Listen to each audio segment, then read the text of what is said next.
नमोऽस्तु रामाय सलक्ष्मणाय देव्यै च तस्यै जनकात्मजायै वादतोषितविश्वेशं धर्ममार्गप्रवर्तकं वन्दे श्रीहरिहरानन्दं करपात्रं जगद्गुरुम्।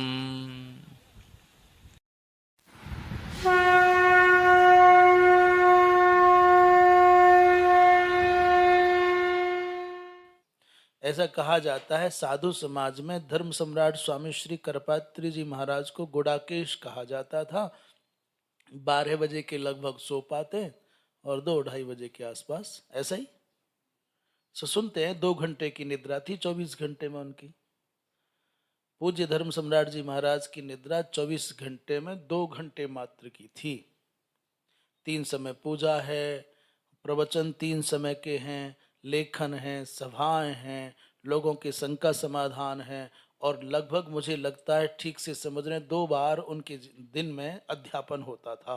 कक्षाएं नियमित होती थीं, बड़े बड़े विद्वान पढ़ने आते थे और मुश्किल से 5 मिनट उनको भोजन करने में लगता, 10 मिनट लगता। उसमें कहते हैं 5-7 मिनट तो भगवान का भोग लगाने में लगते और 2 मिनट में बहुत त्वरित गति से अल्प मात्रा में आहार लेते।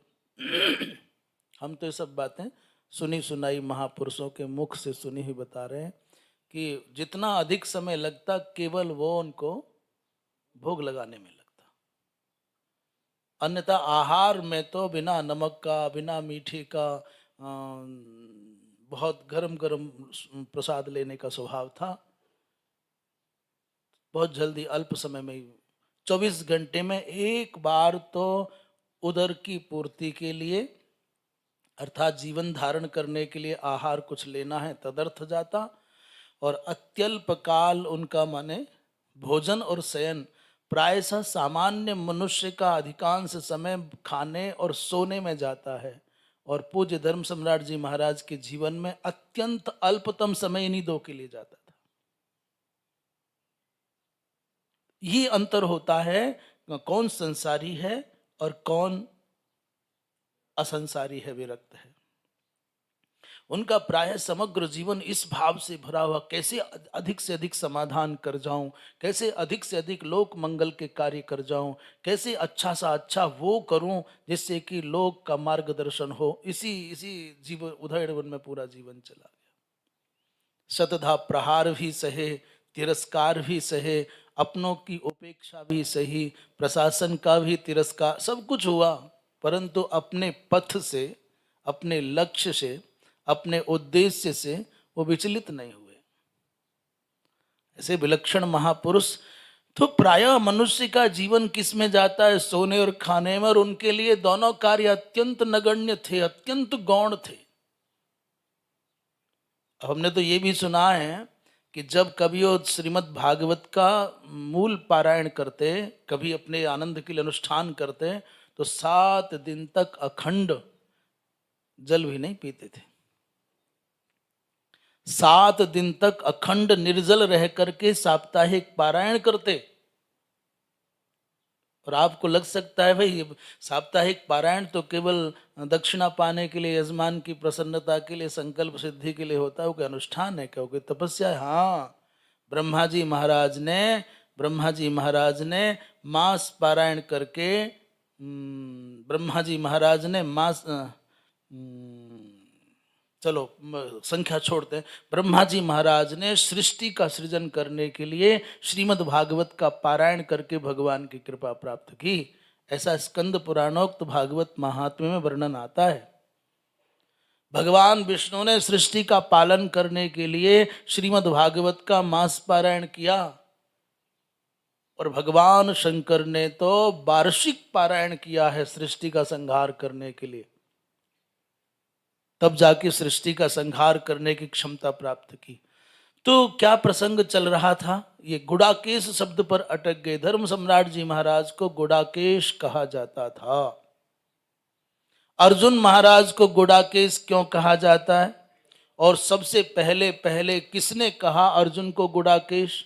आजकल तो हम आप पर प्रसन्न हो जाएं तो आपको कुछ भी कह दें, आप भागवत भूषण हैं, भागवत भास्कर हैं, आप वेद शिरोमणि हैं, आप भारत रत्न हैं, कुछ भी बोल देते हैं आजकल।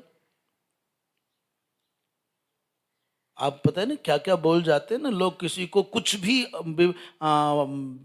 उपाधि देने को कोई भी तैयार है जिसमें योग्यता है। भले ही उसको उपाधि मिले ना मिले, परंतु जिसमें योग्यता नहीं है वो अपनी चतुराई से जरूर उपाधि पा रहा है। देने वाले भी वैसे और लेने वाले भी वैसे ही। आजकल तो चलता है ना ऐसा ही, ऊंट और गधों के जैसा सम्मेलन होता है तो ऊंट के विवाह में गधों को आमंत्रित किया जाता है। उष्ट्राणाम विवाहेषु गीतम गायन्ति गर्धवाः, बुलाया जाता है, भैया हमारा विवाह है, आओ पूरे बैंड के साथ। तो झुंड के साथ बैंड के साथ आते हो, बैंड और झुंड एक जैसी बात होती है। तो जब वो गधे गाते हैं तो क्या गाते हैं, बोले आ हा कैसा सुंदर रूप है, इंद्र भी आज हो गया है फीका। जैसे इंद्र फीका हो गया ऐसा बोलते हैं गधे जब गाते हैं ऊंट की प्रशंसा में, सौंदर्य के वर्णन में। तो उधर से ऊंट कहता है वाह वाह क्या स्वर है, क्या गान है, क्या कला है, क्या रस बरस रहा है। ये चल रहा है सारी दुनिया में। तो ऐसा नहीं, सबसे पहले अर्जुन को गुडाकेश किसने कहा, बात यहां है गंभीर। बोले भगवान शंकर ने कहा। बोलो किसने कहा? हाँ, भगवान शंकर ने कहा। ये सब बातें खोज करके कौन लाते हैं? ये श्रीमान जी लाते हैं हमारे।